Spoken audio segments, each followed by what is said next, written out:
एक व्यक्ति जिसका नाम अशोक भल्ला है, वो अपने बेटे के साथ मंदिर में बैठा हुआ था।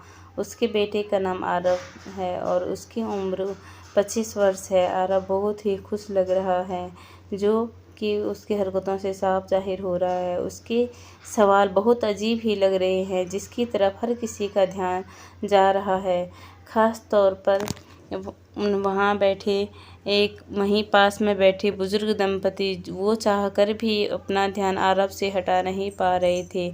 आरव अपने पिता से कहता है, पापा, ये गणेश जी ऐसे क्यों दिखते हैं? इनकी नाक ऐसी क्यों है?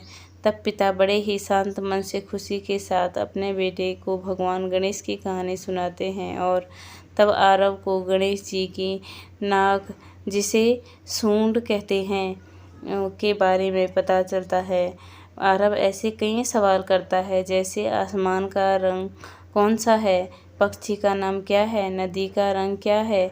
ऐसे अनगिनत सवाल जो कि बहुत छोटा बच्चा अपने माता पिता से करता है। वो दंपति को बहुत आश्चर्य होता है और वो दोनों आपस में बातें करने लगते हैं, जिसे देख आरव के पिता को कुछ महसूस होता है, पर वो कुछ नहीं कहते हैं और मुस्कुराते हुए अपने बेटे के सवालों का बड़े प्यार से जवाब देते लगते हैं।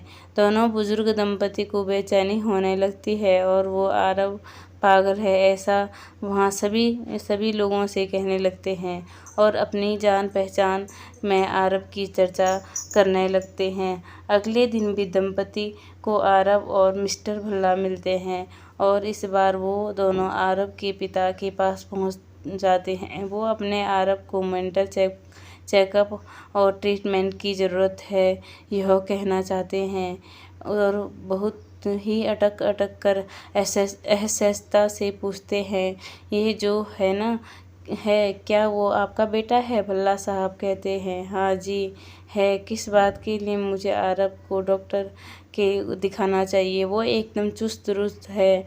तब दंपति और अचरज में पड़ गए और सकुचाते हुए कहते हैं, मिस्टर भल्ला, आपके बेटे का कद काठी देख लगता है कि वह 25 वर्ष का होगा। इसके हरकतों से लगता है कि ये कुछ 3 से 5 साल का है।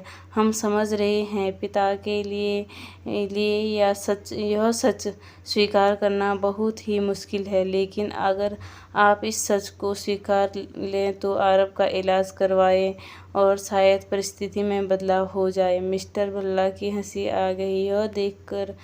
यह देख दंपति को और अजीब लगने लगा। तब दंपति के चेहरे के भाव देख मिस्टर भल्ला उनसे कहते हैं कि भाई साहब, सच यह है कि आप जो समझ रहे हैं वो दरअसल में वो आरव बचपन से ही देख नहीं सकता था। वो नेत्रहीन था। उसका ऑपरेशन हुआ है और वे कल उससे सबसे पहले यहाँ ले आया। जिंदगी में पहली बार उसने अपनी आंखों से दुनिया देखी है। जानता समझता वो सब है, लेकिन वो वापस अपने बचपन को जी रहा है और मैं भी उसका साथ दे रहा हूँ। यह सुन दंपति का सिर शर्म से झुक गया, क्योंकि उनकी अपनी भूल का एहसास हो गया। कहानी से सीख, कभी किसी को देखकर उसके लिए कोई भी राय कायम नहीं करनी चाहिए। वास्तविकता सदैव वही हो जो आप सोच रहे हैं, जरूर नहीं है। दंपति ने बिना कुछ सोचे समझे आरव को एक पागल लड़का करार कर दिया था और कई लोगों से यह बोल भी दिया था। जब सच सामने आया तो उन्हें शर्मिंदगी का सामना करना पड़ा। ऐसा जिंदगी में कई बार होता है, इसलिए हमेशा तथ्यों को जानने के बाद ही कोई सोच बनानी चाहिए। ऐसी कई हिंदी कहानियाँ हमारे चैनल पर आपको शिक्षाप्रद मिले और ज़रूर पढ़ें। अपने बच्चों को पढ़ाएं, क्योंकि ऐसी ज्ञानवर्धक कहानियाँ ही बच्चों का सर्वाधिक विकास करती है। अगर आपको कहानी पसंद आए तो हमारे चैनल को सब्सक्राइब करें। धन्यवाद दोस्तों, मिलते हैं अपने एक नेक्स्ट वीडियो।